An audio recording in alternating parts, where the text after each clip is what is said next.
डरकते रिश्ते। थाली गिरने की आवाज सुनते ही बिंदु जी किचन के पास आकर खड़ी हो गई और ऊंची आवाज में बोली, संभल कर काम करो बहू। खून पसीने की कमाई है। जिस तरह अपने बर्तनों का मुंह रखती हो ना, यहाँ की चीजों का भी रखो। जानबूझकर तो नहीं गिराया मम्मा। बिंदु जी भी छोड़ने वाली नहीं थी। अपनी कमाई से खरीदी हुई चीज करदार अलग होता है। यहाँ और अपने घर की चीजों को समान भाव से तुम देख नहीं सकती। तभी 10 साल की उनकी पोती तश्तरी हाथ में लेकर सामने आकर खड़ी हो गई। बड़ी माँ, थोड़ा मक्खन चाहिए, पराठा खाना है। मक्खन खत्म हो गया रानी बेटी, अचार के साथ खा लो। मक्खन खत्म हो गया? कल सुबह ही तो 2 पैकेट मंगाए थे। सभी पराठे पर रख कर खाएंगे तो खत्म तो होगा ही। मैंने तो खाया ही नहीं। न खाकर मुझ पर कोई एहसान तो किया नहीं। घर का खर्चा जिस तरह बढ़ रहा है, मैं नहीं जानती हूँ। महंगाई भी तो बढ़ रही है। बिंदु जी बुरी तरह चिढ़ गई। 15 साल परदेश में रहने के बाद मेरे सामने महंगाई का रोना रो रही हो। तुम्हारी इस फिजूल खर्चे की वजह से ही तो मेरा बेटा कभी बचत कर ही नहीं पाया। इस महंगाई के जमाने में 2 जून पेट भर खाना मिल जाए वो भी बहुत है। उस पर दो दो बच्चों की पढ़ाई। मैं तो इतना जानती हूँ, माँ बाप को कभी 1000 2000 का मनी ऑर्डर भेजने की सामर्थ्य तो तुम लोगों में जरूर होगी। कम से कम तीज त्योहार पर ननंदों को नेक शगुन भी भेज देते। मीरा ने भी जवाब देने की ठान ली थी। परदेश में खर्चा कैसे चलता है आपने कभी पूछा? हम भी तो बहुए थे। क्या मजाल जो सास को पलट कर जवाब देते। एक ये है, घर में कदम रखते ही जैसे पूरे घर की खुशियों को सांप ने डस लिया है। मेरा कोक जाया बेटा ही पराया हो गया। जब देखो बस हाय बीबी हाय बच्चे। जब तक पैसा भेजते रहे, सिर माथे पर रहने वाले बेटे थे। आज अपने बच्चों को साथ लेकर पालन पोषण कर रहे हैं तो दुश्मन हो गए। अचानक पति को आया देखकर नीरा चुप लगा गई। सोमेश ने पूछा, क्या बात है मम्मा? घर के मालकिन से पूछो, आखिर क्या हुआ है? जरा मैं भी तो सुनूं। आपकी माँ के स्वभाव के कारण अब इस घर में रहना मुश्किल है। बात बात में शक, बात बेबात ताने। थोड़ा तो सहना पड़ेगा नीरा। पापा को थोड़ा मनाना पड़ेगा। मान जाए तो मैं यहाँ काम दाम देखूं।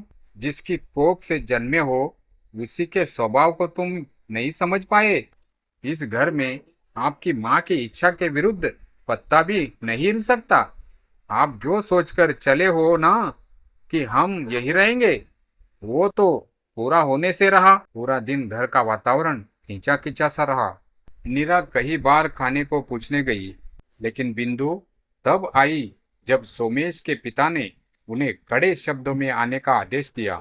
अगले दिन सुबह जलपान के समय घर के सभी सदस्य एक साथ बैठे थे। सोमेश के पापा ने कहा, गांव के खेतों का इंतजाम करने के लिए मैं अब बूढ़ा हो गया हूँ। ज्यादा चलने फिरने की ताकत अब रही नहीं। एक बार तू गांव के कागजातों को समझ ले तो चैन की नींद सो पाऊंगा। आप जैसा कहे वैसा ही करूंगा। भाई, हम लोगों के कहने करने का सवाल अब नहीं है। तुम्हारी समझ में जो आए करो, क्योंकि हम लोगों का कहना तुमने किया ही कब है।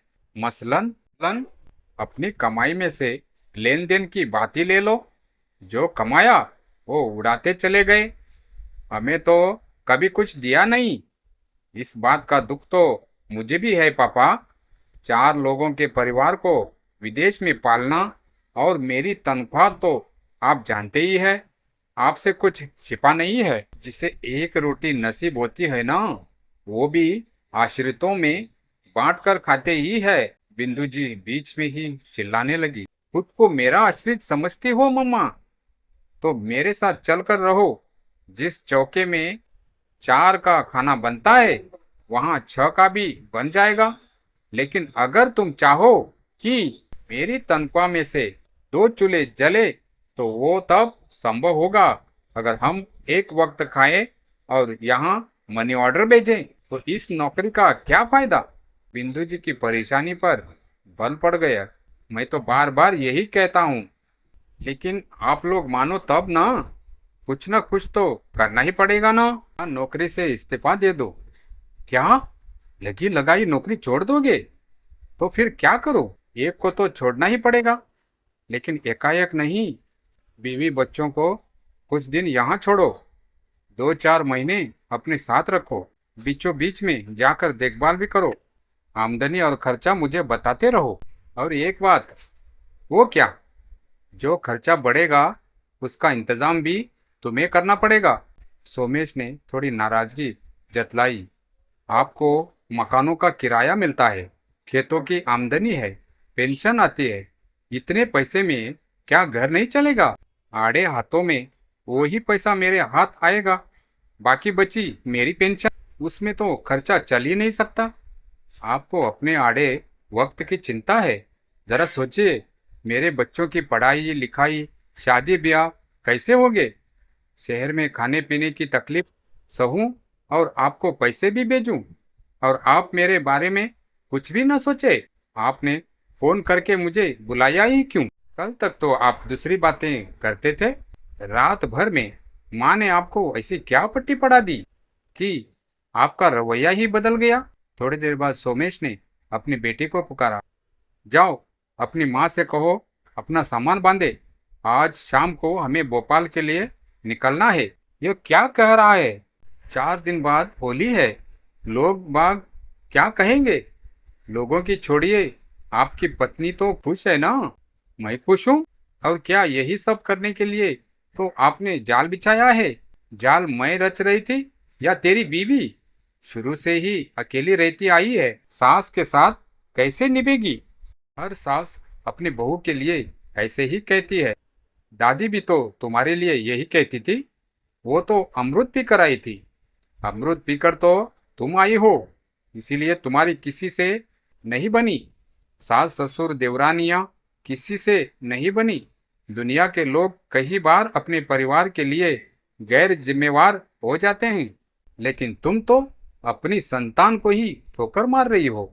इतना कहकर सोमेश के पिता बुरी तरह हंसने लगे। पासा उल्टा पड़ते देख बिंदु जी घबरा गई। उधर नीरा भी चुप हो गई। उम्मीद की चिलमन सोमेश के चेहरे पर अभी भी छाई हुई थी कि शायद अभी भी नीरा माँ को सॉरी बोल दे तो ये अर्थक्वेक रुक जाए। तो दोस्तों, आपको ये कहानी कैसी लगी कमेंट करके जरूर बताइए। कहानी अच्छी लगी हो तो प्लीज वीडियो को लाइक करें, शेयर करें और हमारे चैनल कहानी कुंज वॉइस को सब्सक्राइब जरूर करें। Thank you.